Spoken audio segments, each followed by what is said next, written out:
Because I want to get to the bottom of all of this about this Doors stuff. I want to get right. Hey, Amanda, I don't know if you've ever seen this book before. I'm going to show you it. It's called Weird Scenes Inside the Canyon. I don't think I've seen that. I can honestly say that's the first time. Well, it's by a guy called David McGowan, and whether or not any of it's true, which I'm going to go as far as to say about 100% of it's true, he's completely committed over the course of about 200 pages to a book that's called Laurel Canyon, Covert Operations and the Dark Heart of the Hippie Dream. Okay. It sounds, yeah. I can say that probably a lot of that is true. Yeah, I think so too. I just wanted to like come in early with it. I didn't want to freak you out. I didn't want to freak you out right from the start. Like, what are you talking about? I didn't want to go straight there. It's kind of like you have to like ease your way into the conspiracy theories around Laurel Canyon. Yeah.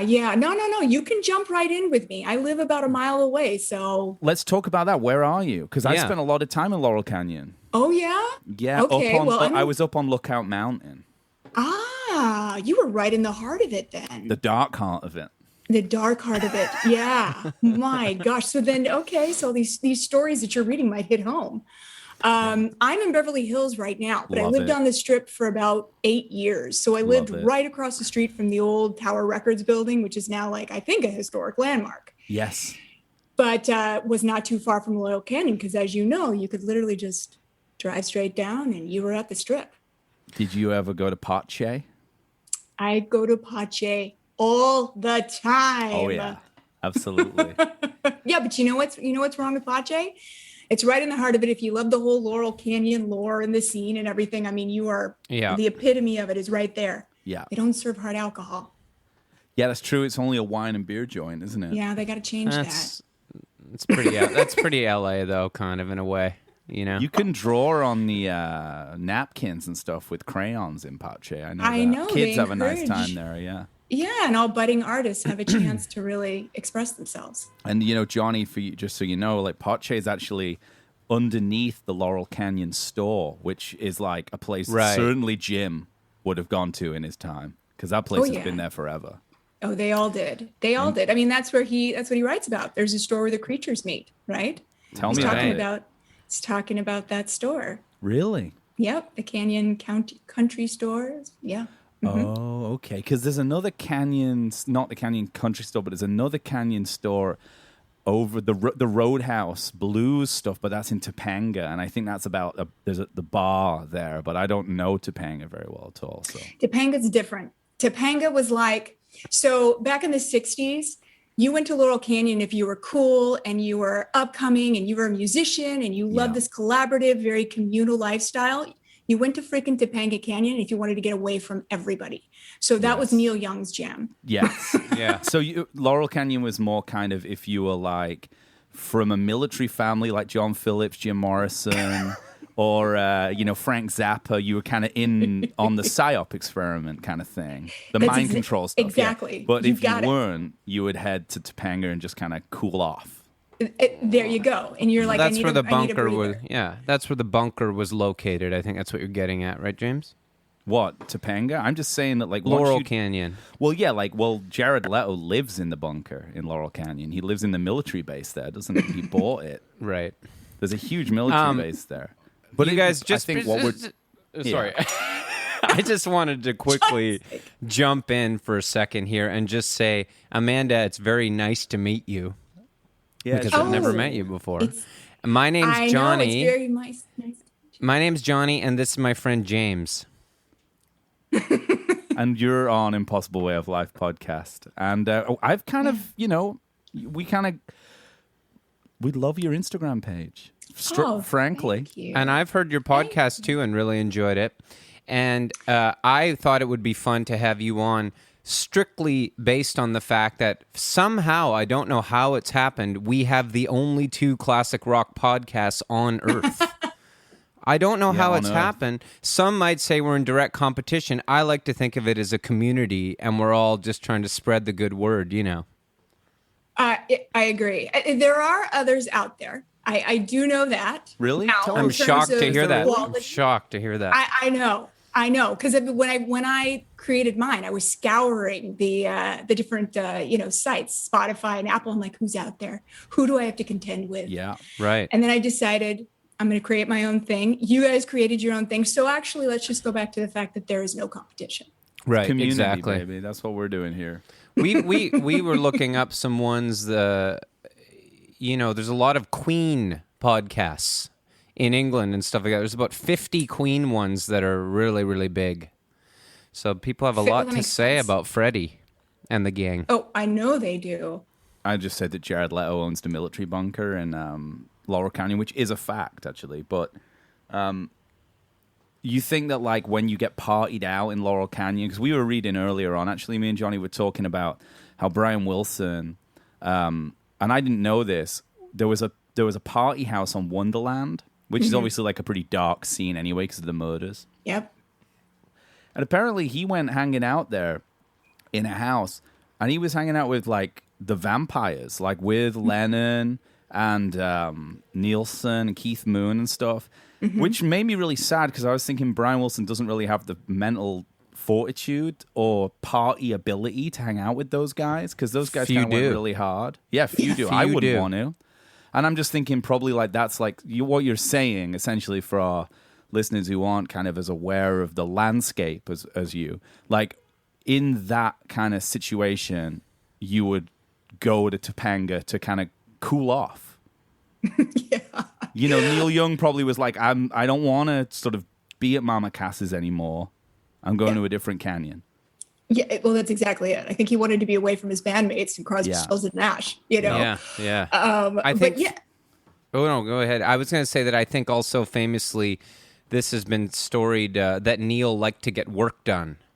He actually, as opposed to a lot of these other artists, actually made albums during that time and wrote songs. He did. As opposed to like a David Crosby, who did make music, but also was kind of more of a sort of scenester at the time, a little bit. Oh, yeah. They're night and day. David Crosby was the scenester. Yes. He and Mama Cass were like the great unifiers. And they loved being around each other. They loved doing the drugs. Neil did not like drugs. And part of that was actually when he was in Buffalo Springfield. And forgive me if the story is, not verbatim, but he actually started to develop epileptic seizures and he would have them on stage. Hence his kids also inheriting that, I think. Probably. Yeah, there you go. Yeah. Yes. And when he wrote Mr. Soul, that was essentially about, his brush with death and his feeling that, he may not have a lot of time on this earth.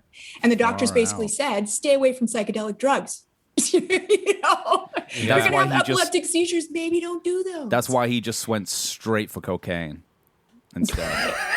And also, I always thought it was in poor taste that Steven Stills used to make fun of him when he'd have seizures on stage and stuff like that. I read in Shaky that he'd be like, maybe not during the seizures, but he used to apologize to the crowd when Neil was about to sing a song because he thought he was such a bad singer. Guess the joke wound up on him a little bit there. Well, they were both pretty famous in their own right, and they were essentially like, dueling guitars when they got up on stage. There was so much rivalry. There was a lot of bad blood. So I could definitely see Steven Stills apologizing. Any chance he got to undermine Neil, I think he would take. 100%. Oh, yeah. But the joke's on him because, the joke's on him. I actually read a thing with Neil just the other day because, I listened to David Crosby on Howard Stern. I don't know if you listened to that. Mm-hmm. I didn't. I just watched the YouTube bits. I didn't want to I couldn't really the paywall thing wasn't really working for me. I wasn't really going to pay to listen to Howard Stern and David Crosby. That's how seriously we take things over here. But it kind of they all hate David, don't they? That's what it seems like. Yeah, and I don't know if you guys saw that recent movie that came out, Remember My Name, which was essentially a documentary. I mean, he certainly paints it that way. He paints himself as this villain, but I think he was an egomaniac and could be very shady at times. And I'm sure a lot of his behavior was ruled by drugs. But yeah, I think I don't think he's their favorite person. No, I think that the problem with Neil specifically relates to Daryl Hannah when David Crosby suggested at one point that she tempted us all, that she was a temptress. and that she'd got to Neil. And I think that similarly with Graham Nash, he insulted Graham Nash's wife. So I think it's like them being honorable to their spouses, and because David Crosby was going after them. I could see that. That's my kind of TMZ take on it. Apparently, Graham Nash, though, has taken it to a whole other level in his book. The stuff that he says about Crosby is really, really nasty. Yeah, I think they're kind of at a point of no return. Yeah. I saw some, they were doing some like presentation over at the Largo on La Cienega here. And Graham Nash was part of it, and Joel Bernstein, who's a famous photographer. And they were just doing like a retrospective on some of his work. And Graham Nash, also great photographer. Great photographer. Yeah. Sorry Took the photo on the cover of Shaky. Yeah. He did. Mm-hmm. He did. No, he's a real talent. Yeah. But he had nothing to say about, it was all, you could tell that it was literally, he just bristled the moment that Crosby was brought up, which is just, it's too bad, right? Because you share a history with somebody like that. So many years they had Crosby, Stills, and Nash, Crosby, Stills, and Nash and Young. They went off and they did their own thing together, just the two of them. Certainly did. And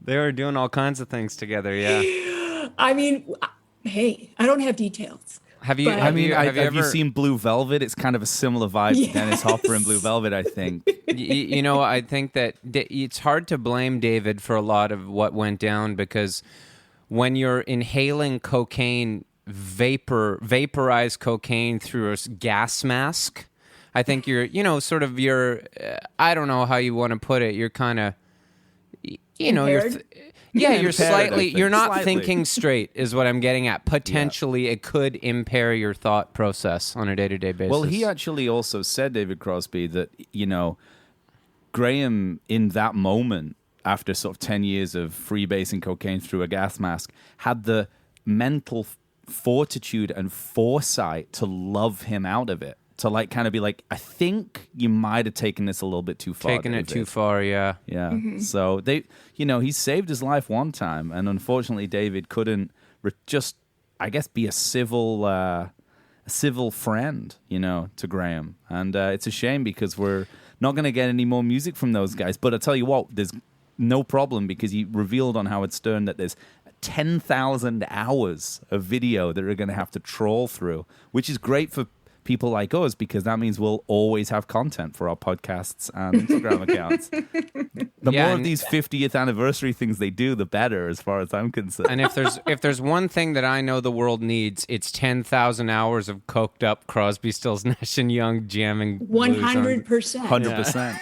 I would watch all those hours. Well, listen, we've been saying to our Patreon, on our patrons, but through our Patreon, that we'll buy. There's David Crosby himself is selling for $500 a kind of 4 LP video kind of box set DVD thing of unseen footage of their Doom tour, which was kind of during Watergate, when they were playing stadiums and then going back to their hotel rooms and just with multiple screens watching the Watergate stuff. So I mean, if we get hold of that footage, maybe we'll fly down once the border opens up, and we can just kind of duct tape up the windows, throw up some mattresses, and just and just really get to the bottom of what the hell's going on with these guys. I think that's awesome. There's really only one way to watch something like that. You have to check into kind of, I don't know, a motel called the Palm Sands Motel. Sure, yeah. For a week. There's one right around the corner. Yeah, literally, yeah. Exactly. Somewhere around Alameda and Sunset or something, and then just, settle it. I mean, we could see if they'll rent us out the kind of secret room at the Rainbow, maybe. Oh, the secret room at the Rainbow? Like upstairs? Yeah. The vampire room. Is that the lair of the Hollywood vampires? Well, yeah, actually. Yeah. It's pretty interesting. It's etched. If I remember correctly, last time I was up there, it was etched in the wall. Yeah, famously. Amanda, how's the weather down there? Oh, you know what? It's not 104 degrees. No, it's hot up here. It's weird. No, it's Fahrenheit. But you're used to it, though, right? Appreciate that you were going to do the Celsius Fahrenheit flip for us there. That's very thoughtful of you. You did your research, yeah. We already did it, right? You said it was 40 Celsius. I know. Yeah. We talked about it yesterday. Well, thank God we did. Thank God we did, because I do not convert well. I would have been You're like, just like, what's that? That's Have not you a been? number. Have you been to Sounds Vancouver cold. before? I have. Yeah. Absolutely gorgeous. Mm-hmm. Gorgeous. No, I love it. Well, we love it down there, you know. Well, hey, you guys, yeah, like every city, it's got its good and its bad. I'm born and raised in Los Angeles, so I will never say a bad thing about this city. But we got our things. Well, I love it down there. So, Do you ever go to Taco Zone in Echo Park? it's No. a food truck. Johnny, come on. It's a classic. It's a good. classic for Where do me, you you get and Luke tacos? like it Where do you when we're get down there. tacos in LA? Oh my God, there's so many places Guisados. to get tacos. There's Tito's Tacos. Sounds good. Pink Taco's huge out here, Okay. but I don't go there. You know what? We're in Southern California. You can get Taco tacos Bell's anywhere. pretty good. I've been Taco to these Bell. places, James. I just wanted to know if she'd been to Taco Zone. That's I all. haven't, and I'm sorry to disappoint you. It's in like all a Loblaws parking lot or a It's in Lawson's a Vaughn's or parking some lot Vaughn's in Echo parking lot. Park. Yeah, But exactly. the tacos are great. They are I mean, very it good. is kind of legendary, a little But bit. that's Echo Park. You Yeah. gotta understand. If you've lived in LA, James, You're far. Yeah. I know. Johnny's an East Side, like Johnny's an East LA guy. He's kind of more of like a Chinatown, like I Jack can see Nicholson. that. I You spent kind a of lot- energy. I You spent a more lot Los of Feliz Yeah, I or- spent a lot of time in Yeah, Los Feliz, Dresden. Echo Park, Glendale, downtown.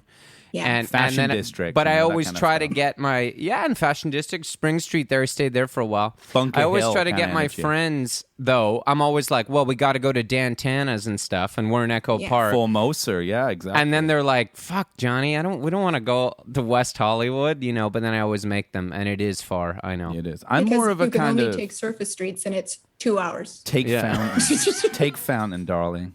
Who said that? Who said take Fountain? It's famous. It is famous. I God can't damn it. remember, but it's a famous thing. And you know what? They're right. Yeah, they're right. Exactly. I'm more of a kind of Studio City, like Sportsman's Lodge energy.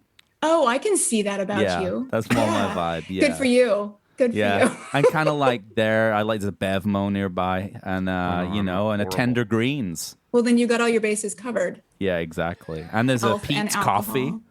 God, you can just go.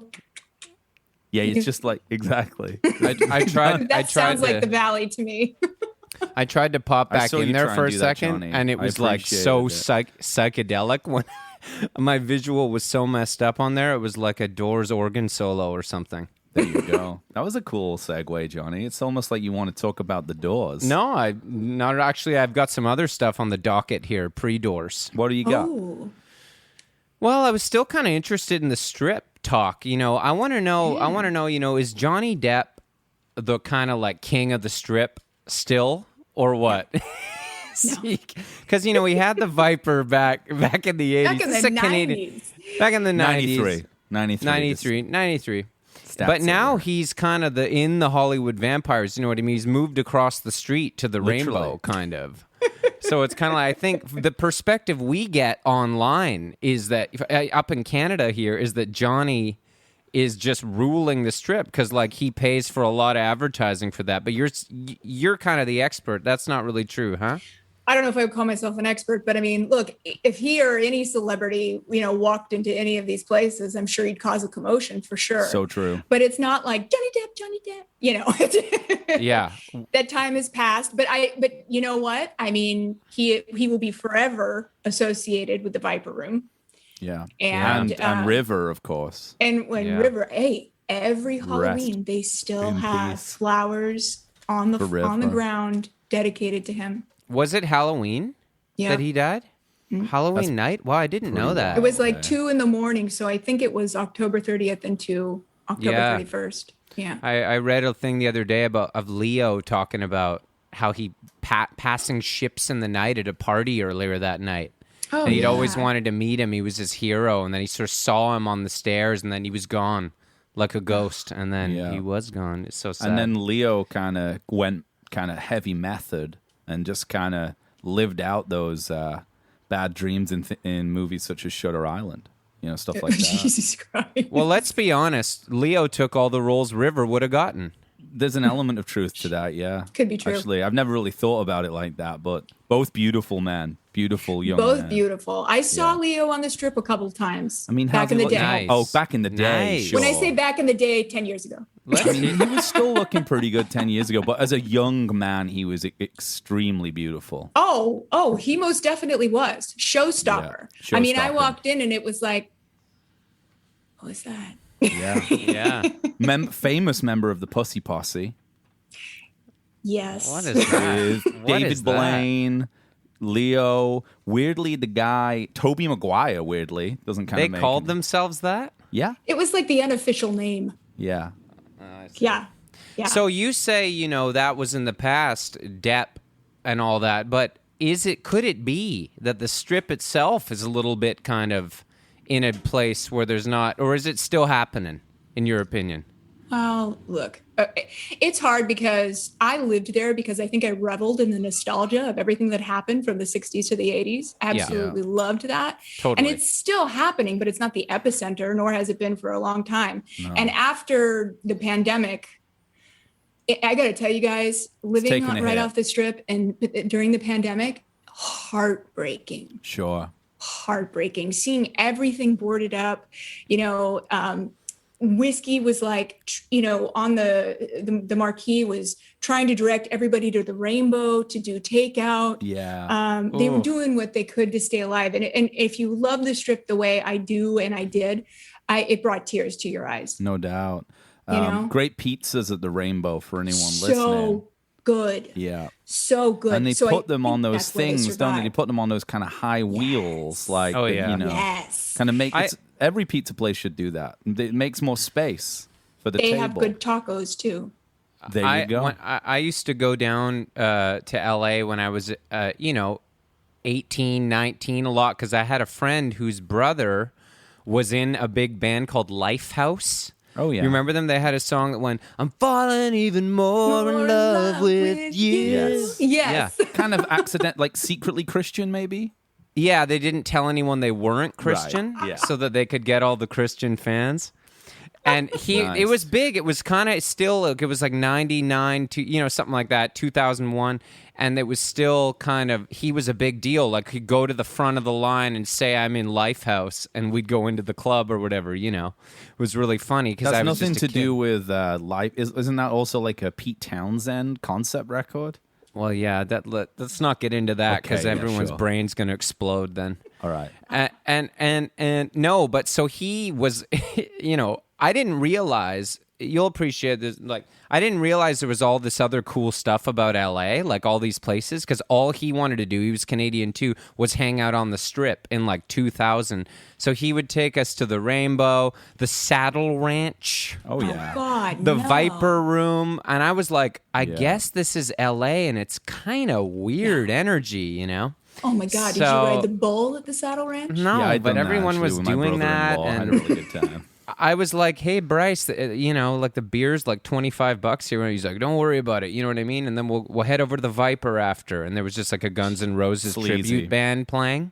And it And you're- smelled like urine. And I Oh, was yeah. like, I guess this is why a lot of people hate LA, And then I went back 10 years later, favorite city now in America, because I just saw this other stuff. It was great. What was the other stuff you saw? That changed Like, your the Yeah, nice classic question. Hollywood stuff. Like I went down with my band and we toured down there. We played the Troubadour and we played the Fonda Theater and all that history. Went to Dantana's and I wanted to explore that, Musso's. And then I went to, Los Feliz and, the Dresden. The And Dresden. all Big those fan of kinds that of place. old Hollywood places. And then Echo Park and Silver Lake and these like cool kind of hipster neighborhoods where there was a lot of good bars and things happen. Big And I was just like, oh, it's intelligentsia guy, Johnny. Big and I didn't like that. intelligentsia guy. Never liked the coffee culture. Never cared for the coffee culture personally, but like I like a good, well, I guess now I'd like Kind of I don't psychic know. wines, Thirsty Crow, kind of. But, yeah, like Spaceland and those kind of I don't know, I just liked I me I too. saw that it has a lot to offer, LA. Well, in your defense, you come to LA and you go to the Saddle Ranch. Yeah. Excuse my language, but Yeah. what the Yeah, fuck? exactly. Oh no, you can say anything you want on here. No. I mean, maybe you go, I'm not saying it's not fun, but if you're judging the whole scene by what's happening there, no knock on that place, but no. You gotta, what's that? Sorry, what's that place that's a train trolley on the strip? What's wrong with me right now? Yeah, it's right, actually, it's kind of near the Saddle east. Ranch. Carney's. Let's just say we know it, I guess. Yeah, There's Carney's. a place. Okay. I had a moment. Yeah, it's Carney's. The Carney train. They also have one in the valley, I think, don't they? I should know. Yeah, I guess. somewhere else. Yeah, I should know. No, I was kind of a Barney's Beanery guy when I first go to Barney's down too. there. That's cool. Yeah, and that's exactly it. It's the history. It's knowing the history of these places, and I think, if you can, the Saddle Ranch is right across the street from the Tower. Yes, and right. You go to the Tower Bar and Grill and all that, and that used to be the Argyle. He didn't anywhere that had any kind of history or cool thing about it. We would avoid. And just go to where like a lot of the studded jeans and leather people who probably didn't even live in LA were just hanging out hoping to run into Johnny Depp, like our version of Bridge and Tunnel. Yeah, that was my first experience with LA, and I really got a full dose of like adult, like seeing he was like, oh, I'm also in this cover band. Okay. And going, and they were just like rehearsing Earth, Wind, and Fire, September. Sounds and good. It was good, but it was like really kind of sleazy, the whole thing, for lack of a better word. I would say LA is extremely sleazy if you want to find sleaze. Yeah, but the good sleaze is kind of what I've noticed. Well, we're talking about the good sleaze, aren't we, I think? When it's Rainbow, to me, Rainbow kind of like the drinking club. Yeah. And Laurel Canyon. This is like good sleaze. It is good. Rainbow is one of my favorite places in all of LA. Yeah. Yeah. Saddle Ranch, not good sleaze. Not good sleaze. I haven't been there since I was 21. There you go. Me neither. But again, hey, it's a fun time for some people. So yeah, you do you. Yeah. Thank you. Thanks for that wisdom. That's necessary. But Jim Morrison, he was out in Venice, right? Mm-hmm. Initially. Yeah. At UCLA, hanging out with Krieger, I think. The two of them, or was it not? Or maybe it wasn't Krieger. It was it was Ray Manzarek. Thank you. Krieger and Densmore actually are Samo High alum, which is Santa Monica High School. Really? For those that are not from LA. Yeah, they went to high school together. And then they ended up hooking up with, actually Densmore, I think, played in Rick and the Ravens. Yeah. And then when Ray's two brothers left and said, this isn't happening for us, we're not going to make it, let's just go on with their lives, they bailed. And they were like, we need a guitarist. Yeah. Enter Robbie Krieger. I heard that they all met at a transcendental meditation class. Robbie Krieger and John Densmore did, I think. Or maybe... Yeah, I think them too. Mike Love got really into TM too. Yes, he did. Yeah, you seen some of that concert footage from the late 60s? His garb? Yeah, he's really into it. Yeah, this is before he went full Reagan era kind of like military Nazi. Before he turned Trump rock. Yeah. Trump rock, MAGA rock. He's playing a July the 4th thing. I saw it just come up, and John Stamos posted about it. John Stamos obviously being the original drummer in the Beach Boys. Amanda, have you ever met John Stamos? I haven't met John Stamos. Would I like to? Yes. 100%. I've got a lot of questions to ask John Stamos. He doesn't age. He's one of those Draculas. No, he looks exactly as he did when I watched him on Full House in 91. Yeah. Exactly. Hey, here's a good question for you, actually. Johnny, do you want to kind of talk about your Mandela Effect episode of Full House? Okay, so apparently we've done a lot of talking on this podcast about sort of the new Beach Boys being Stamos, Mike Love, trying to kind of erase Mark McGrath of Sugar Ray. Obviously the most abysmal sounding band you've ever heard. They cover Sublime songs in the name of the Beach Boys too, so it's really complicated stuff. There's a lot of auto-tune involved. It's basically Seriously. not anything that resembles the Beach Boys, but anyway, they own the name. So they are the Beach Boys, but I was going to say that there's a whole lot of controversy around Brian Wilson being on an episode of Full House in the 90s. We know the Beach Boys were on Full House a few episodes, but apparently there's an episode that Brian was in Uncle Jesse's basement studio playing a piano in a sandbox. Do you remember this? I remember the Beach Boys episodes because no one could forget Kokomo. But I don't remember Brian Wilson. But in my defense, I saw it when I was 11 or 12, so I didn't know Brian Wilson from Adam. Yeah. I'd never even seen Full House. Well, I was 11 or 12. I was 11 or 12 too, and I don't so I can't remember this specifically, but there's a lot of stuff online about he was on this one episode, but the episode doesn't exist. So we think he and his people have had it erased because of what has happened with Mike Love and all the Trump stuff and everything, which he's against. It's really weird. And this is not like a weird, this is actually, I believe this to be true.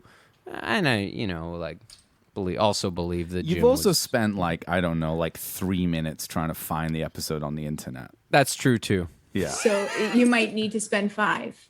Yeah, exactly. And or even better, just get someone listening to this to do the work for me and find the episode and send it to me. But it would be cool if it doesn't exist and everyone thinks it exists. That's kind of cool. Well, yeah, now you're starting some sort of conspiracy. Well, it's kind of like a Sex and the City thing, Like how people think it's called Sex in the City, but it's actually and the City. And then you can see, in your mind, Sex in the City exists as a logo. I can even see it, but then when you look at it online, it's and the City. And you're like, wait a minute, that show was never called that, but it is called that. Because it works both ways. Yeah. Or because they were all having sex in the city. Yeah, but... So your mind does a little... But this one goes up to 11, But if it's in the city, well, how do you have sex and the city? Nobody knows. Well, that's a fine line between stupid and clever, isn't there? That's sex it. And the city. Singing it, they're sort of talking about, yes, it's both. Sex in the city, well, that's sexist. It's too obvious. Yeah. Oh, see, sex and the city. Well, what's wrong with being sexy? What's wrong with being sexy? Now you're doing Mick a little bit. Yeah. I always thought it was called Sex and the City. Yeah. Mick. I'm just going to take a step back and let you guys go. No, Amanda, have you ever heard there's this great interview with Mick Jagger? I'll just do it quickly because I'd rather talk to you than listen to myself be an idiot. But there's this great interview where... You can combine the two things pretty easy, I think. Well, I think we've been doing that for about half an hour or something. But there's this great interview where there's a Rolling Stones press conference and the guy asks Mick Jagger, Mick, are you satisfied? And Mick says, what do you mean, like sexually? And they say, sexually, philosophically, and financially. And he says, sexually I am satisfied, yes. Financially dissatisfied, and philosophically trying. So there you go. Yeah. And what was this? This would have been pre-exile, well, so it would have maybe been 69? Yeah, based on him being financially unsatisfied, I'm imagining... Well, first of all, they're asking him that presumably because of the song I Can't Get No Satisfaction. And it's kind of like... Oh, I never thought of that. I really never... The fact I didn't either. The fact that he's financially unsatisfied suggests there's a tax haven kind of exile shit going on. Yes, exactly. If I was to be a rock and roll detective, which some would say I am, I would suggest that it's probably something to do with that. I would say you are, based on that comment alone. Yeah. And I agree with you wholeheartedly. Yeah. We consider ourselves rock and roll detectives. Did you watch, Ananda, did you watch the Apple Music 71, like the year to change music stuff? The series that came out? I don't think I watched that series. Okay, I've watched the first 3 episodes of it. It's like an 8-part thing. It came out last month. You'd really like it, probably. And 71 was a pretty pivotal year. It's like exile and just like post-Altamount, like everyone's dead. Oh, yeah. Everything's going What's wrong. going on? Manson's showed up and just fucking Manson worked his way through the Wilsons and Terry Melcher and... He sure did. That changed everything. Sebring. We were talking about Jay Sebring earlier. Poor fella, poor soul. He's the hairstylist who to the stars who accidentally was at murdered Cielo with Drive. Oh, With he was part of the Sharon Tate. Accidentally, yeah. Played Oh, by that's right. played by in the Tarantino movie, played by I can't remember the guy's name. Nice. You're No. gonna throw it out there and you can't remember the name? Yeah, you threw it out there, man. I'm sorry. I yeah, like but he's that good in movie. it. He's good in it.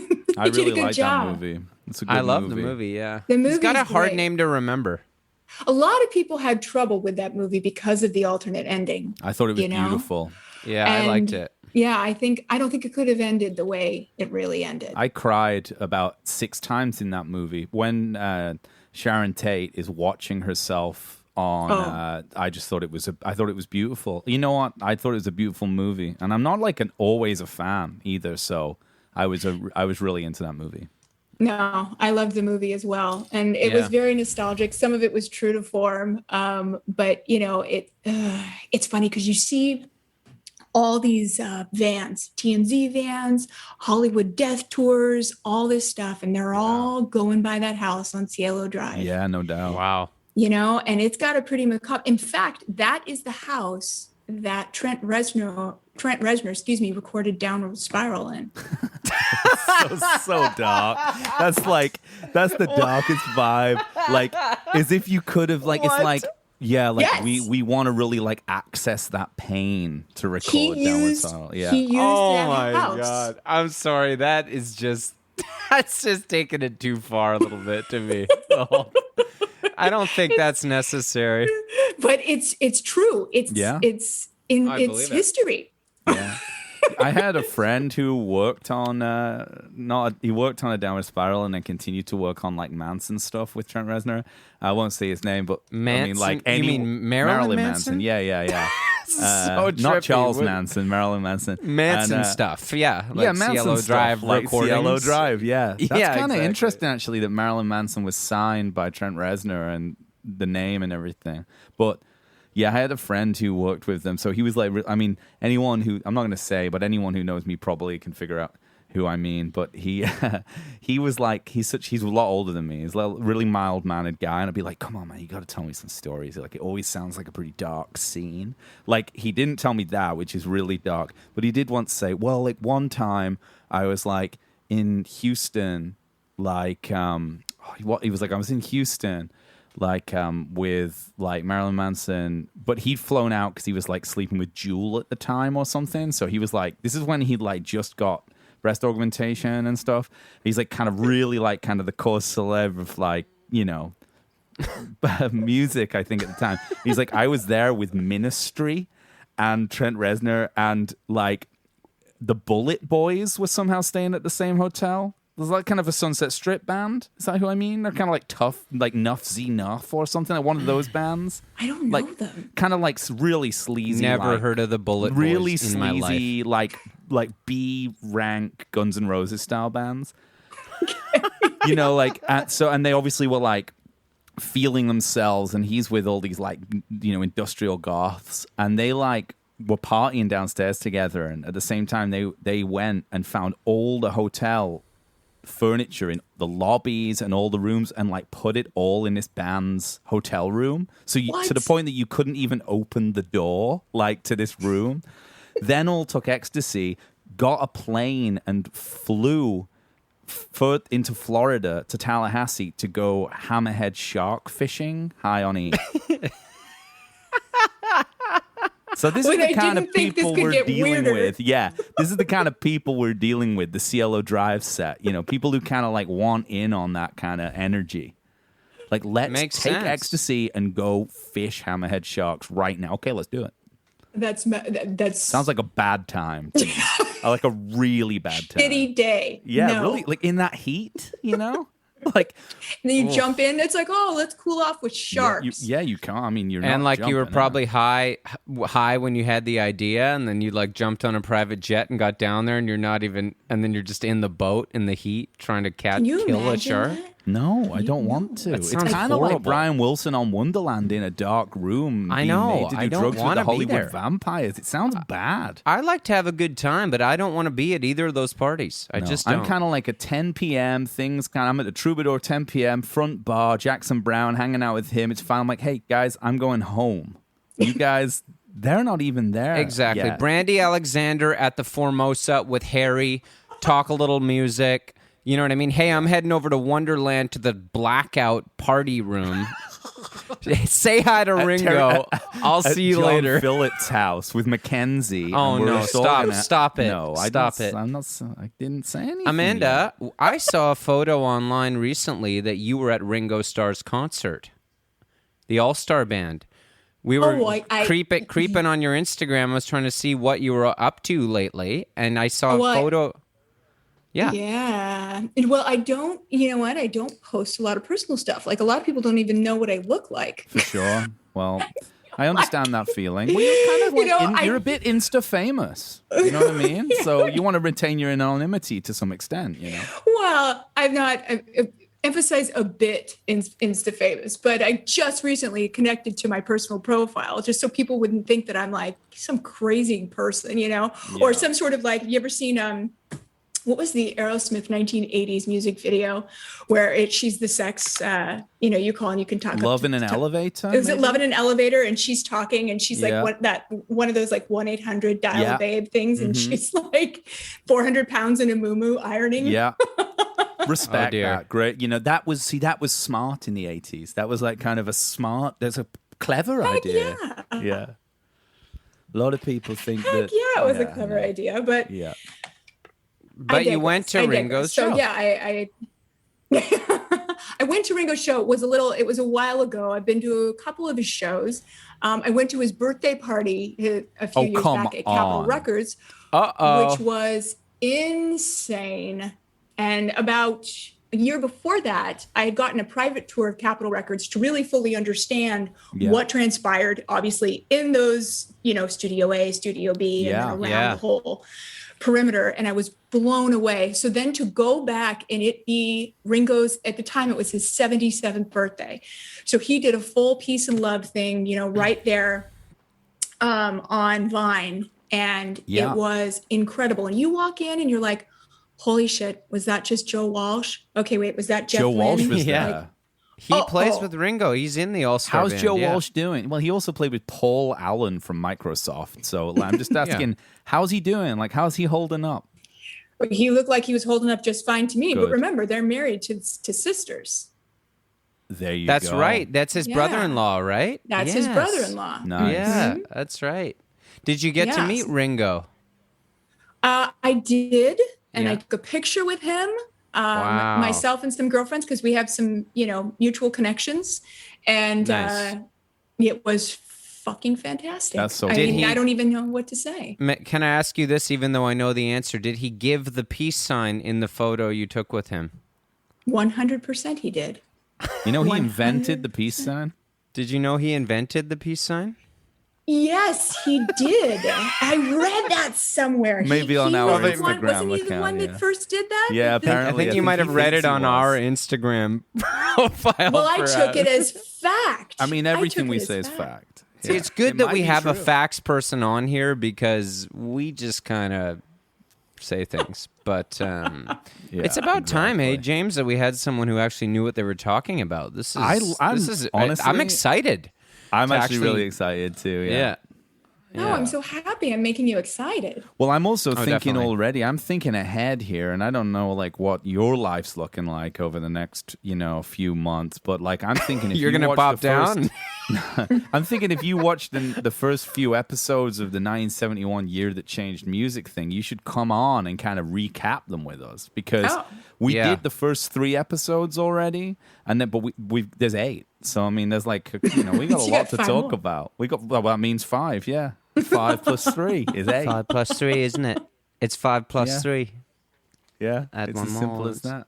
No, that'd be great. Well, watch the next 3, and we could have you on again. If you I would it depends. Love. I know you're saying that live love. now, but we'll see what you say later. Yeah. Because once you stop recording, we'll have a conversation. Yeah, exactly. Yeah. We'll certainly have a conversation. frankly, we'll have to.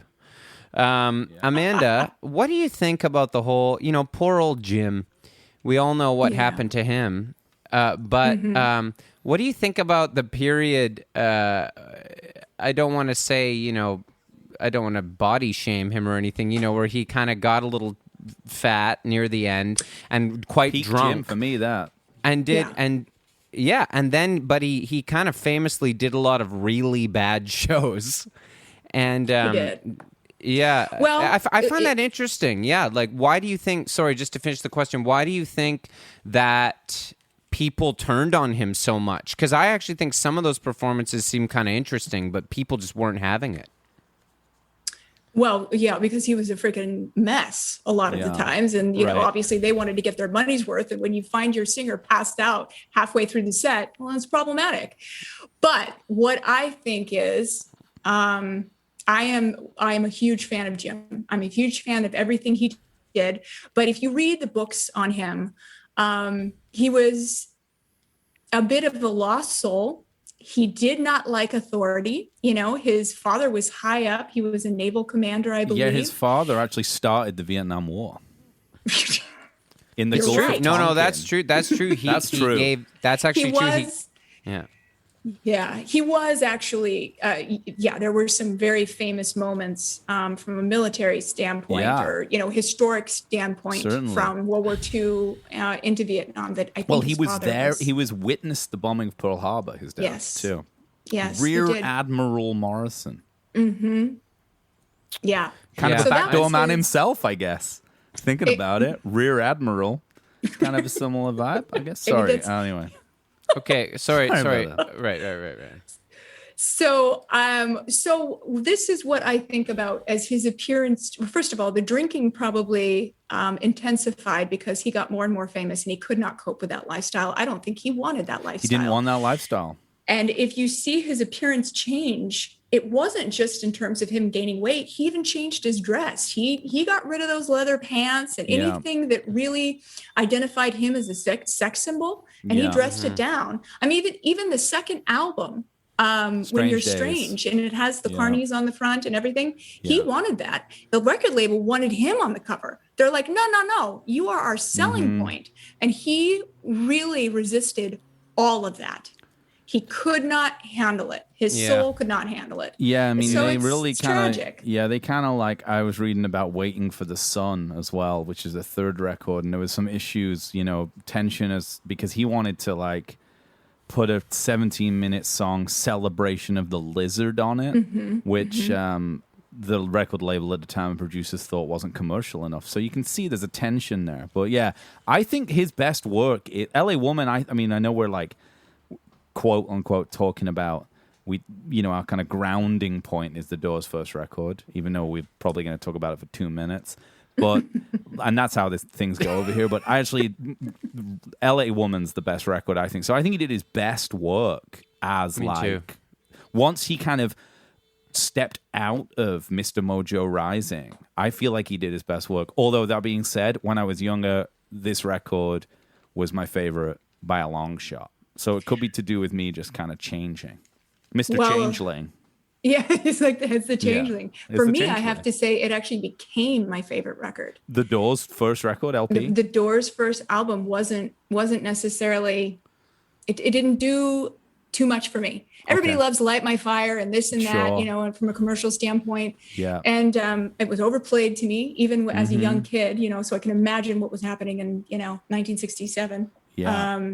But as time went on, I began to appreciate it for what it was. And they first of all, they recorded that thing in about 10 days.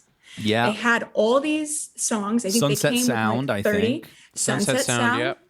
Exactly. And they breezed through them. It was like, all right, we know what we're doing. It's basically live at the Whiskey. There were very few overdubs, if any. They knew exactly what they were doing. And my second favorite album, though, is LA Woman. And that was very different because at that point, Paul Rothchild had left. He said, forget it. This sound is, I'm not in alignment with where you guys are going.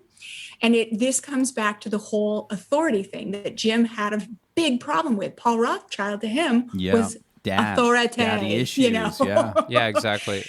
And So he was the more minute he comfortable. left- Yeah, he was more comfortable in the recording from the bathroom as well. Well, by Well, LA Woman, yeah. That's exactly it. The minute was he just on left, they the recorded the toilet. way they wanted to record it. Jim showed up on time. He Yeah. was sober. He was with it, and they jammed that thing out. I mean, it was Awesome. a great record. I like the story, like the New Haven story of him, like when with the like when he got like maced by the cops in New Haven, when he said like "eat it" to the cops, and and he's like making out with some girl in the bathroom, and they're like, "Okay, this is your last chance," as they're pulling mace out, and he's like, "This is your last chance to eat it." Yeah, and then he goes on stage and goes, It's amazing. "I just got accosted by a little man and a little Yes, blue little suit, blue or man, I think little it is. blue, Or whatever something. he said. Doing his kind of vibey, he's doing his kind of like Lizard King energy vibe where he's like, I'm a poet, man. I'm just going to write a little ditty about these guys who just maced me and a girl in the bathroom. Well, I mean, look, it was theatrics, I think, too, Of course. that drew a lot of people there. Like people go to see Kiss or Alice Cooper. Yeah. I mean, there was a level of theatrics when you came to see the Doors. I think you that- didn't really know what Jim you were going to get. That's sort of You what didn't I know was what getting Jim you were at. gonna get. Is that I sort of felt bad for him. Like I have a story, my uncle told me a story that he went to the Seattle Pop Festival. I don't know if you guys are familiar with the Seattle Pop Festival. Yeah, it's the kind of it's a other festival Monterey nobody Woodstock, knows yeah. about. It's between Monterey and Woodstock, kind of. Well, and those are years apart. But like it was before Woodstock, so different lineup. The Doors, a lot of different acts. I won't get into it. But he told me it's the final day, and there's 2 more bands to play. And we're sitting out there in the crowd, waiting. Who could it be? And this band comes on stage no one had heard of because it's 69. And they're called Led Zeppelin. And they came out on stage and absolutely destroyed. Like, first album had just come out, and he said it was just like no one could believe what they were hearing. It was just, Jimmy with the flowery Telecaster, just like. And then who has to follow? The Doors in 69 with the kind of bloated, drunk Jim. And he comes out and starts ranting to the crowd, booed off stage first song. And so didn't even get to So play the sad. set. So I hear this kind of stuff and I'm like, I feel for Jim, with that. Yeah, I think he was yeah. he was really wrestling with himself, Yeah. who he was and what he'd become, and I mean, a very, very tortured individual, and anybody could see that. And I think that's why, though, I also had trouble with the Doors movie. When Val Kilmer, Oliver Stone, Of course, yeah, absolutely. and on its own, it's a great movie. Yeah. But I don't feel like, number one, it was an accurate representation of Jim, because I think underneath all that crap and the addiction and everything, Yeah. and the tortured mind, he was a good guy. And number two, it was all about Jim. Those band members Sure, were really yeah. sidelined. It was like, Yeah. and the rest of them. Yeah. And, Yeah, well, I think that, like, it's just because he was just, Yeah, I can see that, and I think that probably like Queen watched that and thought, let's not make this biopic all about Freddie. Let's make sure we put ourselves in it, because they kind of like really kind of feature heavily in that biopic, and I think that like maybe they kind of learned from the Doors' mistakes. maybe so. Yeah, I mean, it's a don't good know. But you know what? Right? You know what? The joke's on Oliver Stone Ian and all of them, because and Ian Astbury, because Jim's up there in rock and roll heaven right now, and he's the lead singer. Let's face it, and that's Rock one and hell Roll of a Heaven? band.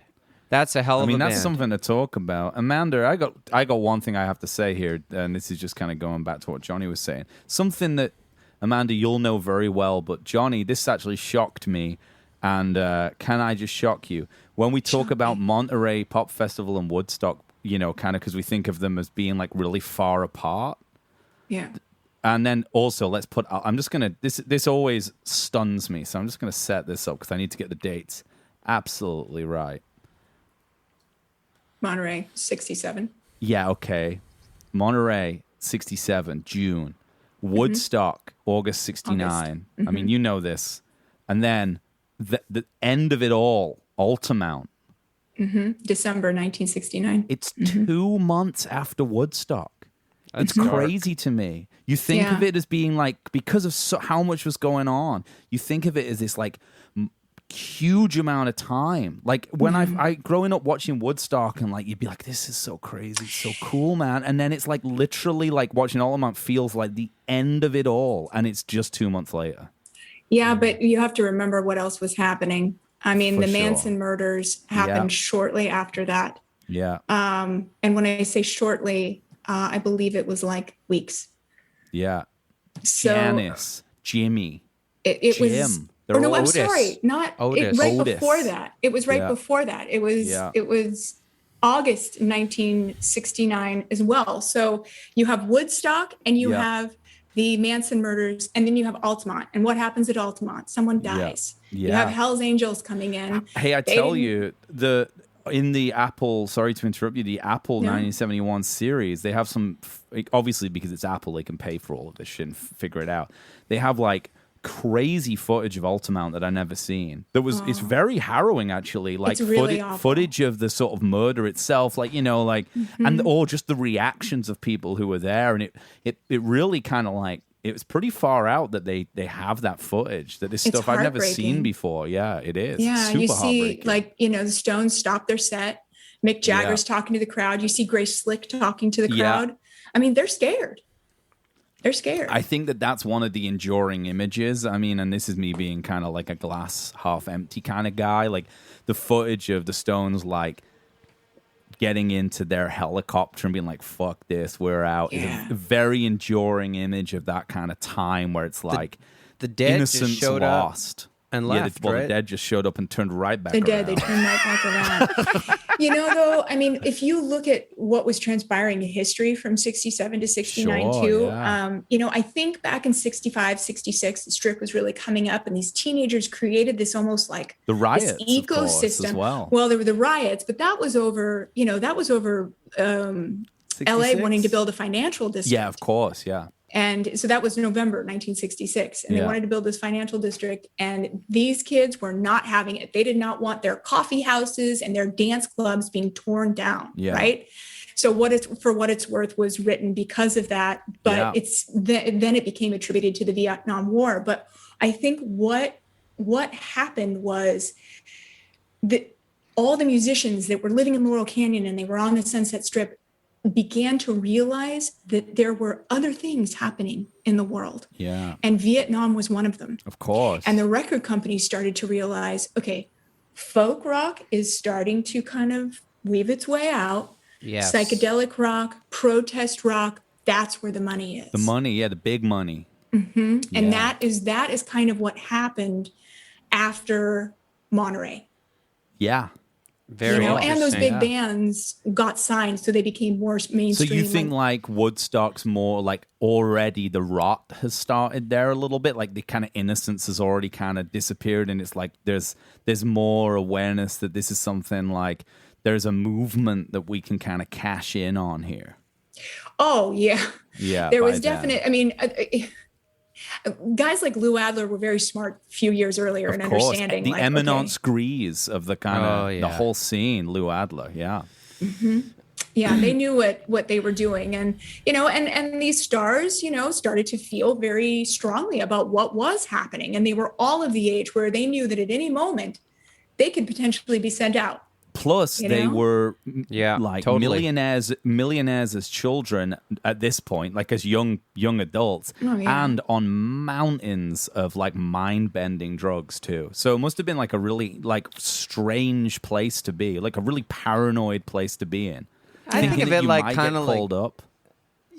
Look. There's a highs and lows to kind of anything, you know. And I think like Hunter S. Thompson talks about this a lot. We've talked about it, that it was just like, when it's rising from 65 to 67 and all that, like the drugs are there and it's a whole lot of fun and there's this universal feeling that it's really positive and everything's happening. And then all of a sudden, you know, things start to get dark and wear off and you wind up, you know, at Altamont or whatever. It's kind of interesting how well you can, it almost seems like, you know, like how you would write the story of the 60s. It's interesting. I guess that's probably what Fear and Loathing is, like a little bit, maybe.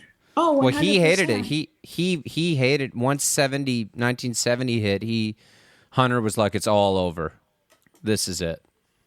he saw it crumbling, but he I was think on more the drugs than Manson anyone. Murders, yeah, I think the Manson murders really cemented it. I mean, that was when it was taking its downturn, and then Altamont hit, and then it's 1970, and then you're having, Hendrix and Joplin and Jim, they're going in that time as well, and so Otis. It's Janis. Otis. Mm-hmm. Okay, here's a question for you, Amanda. We're in rock and roll heaven now, okay? We know, everyone knows the band. It's a heavy scene. We got the early kind of guys in there, like the day the music died, like the big, Buddy Holly. Who else have we got up there? Richie Valens. Mm-hmm. Yeah. The Big and then Bopper. The Big Elvis Bopper crew. He showed up later, but he was welcomed into the kind of that circle. Elvis was like grandfathered because in. he's Elvis. Yeah, so he's grandfathered in. So obviously, like Elvis to some extent, like he's the singer. But we've got Jim up there and Janis, and I think they're like kind of like up next. They're kind of like the new they're school. ready to I call them. They're the new school they're in just rock and waiting roll for their heaven. turn. Yeah, maybe. Yeah. And I'm thinking that maybe like they're the opening act.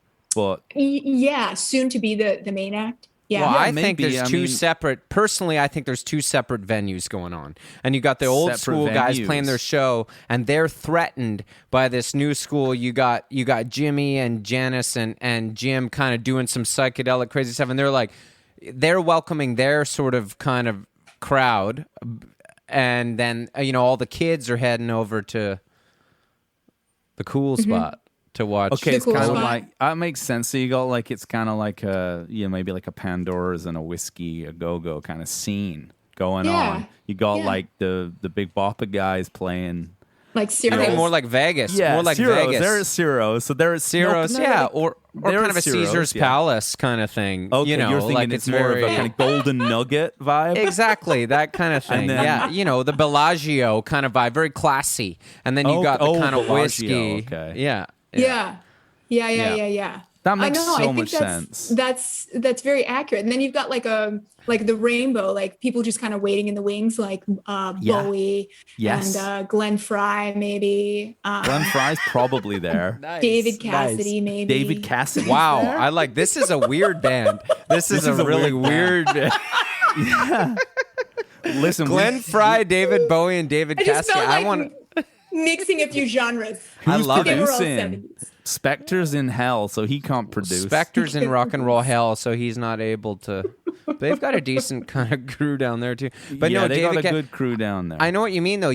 I think you've got this other place that's, I guess, kind of I don't know. But you got Kurt Cobain, Lane Staley from Alice in Chains. Yeah. Maybe even Jerry Garcia's like, I'm gonna hang out with these guys because it's kind of doesn't more play blues. He's more of a Mixolydian guy. Like he's not really a that kind of bluesy thing. guy. Exactly. Chris Cornell, they're all Chris hanging out Cornell's together. there Exactly, too. Yeah, maybe exactly. the Love River him. Phoenix is maybe there, just like Rivers giving him partying, acting tips. Rivers having a great time. He played a little guitar. Yeah, exactly. Sure, why not? Yeah. Oh, yeah. We need to, Amanda, could we have you back on to kind of break down these tiers of rock and roll heaven? We'd like to kind of even spend a whole episode to kind of figure out who's in what band and, and sort of course. maybe make some Thank you. merchandise even. I And, think that would be awesome. I would like nothing more. there's money to be made here, because I've seen the classic Jim, Janis, Bob Marley, the T-shirt, but nobody's made the T-shirt of these other. I want to do one kind of Caesar's Palace, Elvis, Big Bob, you know what I mean? Real classy, kind of all of them kind of up there on stage crooning in tuxedos. Do it on like LA apparel kind of like clothing. It can be like fair trade. It'd be good. Yeah. Yeah. I think we should wrap it up there. I think we've done a solid hour, and we got through it without really even talking about the Doors LP, which is cool. Which That's means how that we can measure kinda, success. Like force you to come on again, which would be lovely. Why don't you tell our audience about your podcast for a second? Yes. Yes. Okay. So you found me on my Instagram, which is LA Woman Rocks. And then out of that was born my podcast. I've done 2 seasons. I actually took a little bit of sabbatical because, COVID pandemic shit happens, that we're actually going to be resuming later this month. So my podcast is My Rock Moment. And essentially the genesis of it was to have people on that would talk, that were either in the music industry or lovers of rock or a specific band or a specific genre, and what happened to them in their lives, or what moments made them super fans, or what moments made them want to be a musician. So literally my guests will just come on and just like, wax nostalgic about, their lives, or they'll talk about, in great depth, some of the genres of music that they absolutely loved and the albums that changed their lives. So we just get into it. And then season 2, I throw in like little 8-minute episodes with it's me just talking about random 1960s, 1970s rock and roll facts. And which kind of seems like your scene. Which is what? This is your scene, really. It's this is 60s, 70s. Yeah. 60s, 70s. Yeah. I have a deep love for the 80s, but I have to say I probably know a lot more about the 60s and 70s. And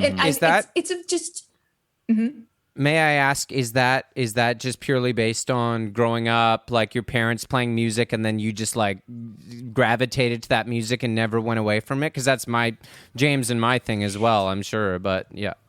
Yeah, two things. So I grew up in the beaches in LA. So my parents, yes, they listened to all of that. Like my dad was going to Cream concerts at 15. My mom was standing outside the Troubadours, like 16 years old, waiting to see Joni Mitchell. This was their scene. But then when you grew up in the beach area of Southern California, there's this sound. We were listening to all the stuff that was new at the time. So obviously Nirvana and Sublime and, all of that. Stone Temple Pilots. Is he dead yet, or is he alive? He's not dead. No, he's not. He's still alive? He seems like he should be dead. Scott Weiland just Scott died. Weiland? No, I think he's still alive. Did he? No. I think so Scott maybe Weiland's he's still hanging alive. out. I don't know, man. I think he died really recently. Yeah. Sorry, Johnny. Don't tell me that, man. No. He passed. Yeah. So he's up there, like hanging out with Kurt. Yeah, he died like 5 or 6 years ago. Did he? Yeah. I don't know, Did the man. needle take him? I once said Jerry Lee Lewis was dead, and he's alive. Yeah. So No, Scott Weiland passed. I saw him play a show on the Strip on YouTube. It was pretty bad one time. That was he wrestled with it. He was a talent too. Yeah. That was a great band. Yeah. Damn, he's Songs dead. from the Vatican City. That was a I good love one. STP, man. This is Tiny hitting me music. hard right now. Yeah, no, you talk about High School Music. I mean, High School Music. Totally, but mine was juxtaposed with all the 60s and 70s stuff Yes, too. of course. That's how we Growing listened up in the beach. scene, man. Yeah. Yeah, I mean, you don't you're kind of stuck in time out here on the beach. Oh, in for the beach sure. cities. For sure. That's why I like coming down there, because everybody's still stoked on the Strip and the 60s and like all the musician friends I have in LA, they're still trying to sound like the Dead, and you know what I mean? Like it's and awesome. why not? Because they're freaking amazing. Well, I mean, Totally. John Mayer was like in the Dead until like last week, so and then he kind of went more of like the Glenn Frey route, kind of dad music with his new release. I hear he's still in the No, Dead. kinda- That's what I heard, James. We were wrong about that. He's still in the Dead? band. He's still doing it. Okay, that's cool. Well, listen, I think it's been a pleasure getting to know you, Amanda, and Likewise. I hope we get to do this again, and everybody should listen to your podcast. Yes. And, Thank you. Yes, thanks very much for taking the time to spend with us and kind of wax lyrical a little bit about some of these strange things that we're all interested in. You're welcome. Thank you for having me. You certainly are the closest thing to an expert that we've ever had on this show. So thank you so much for spending an hour with us. Because Thank you. I really appreciate it. No, I had a great time, you guys. Okay. Okay, thanks, Amanda. We'll see you later. All right, bye. We'll see you later.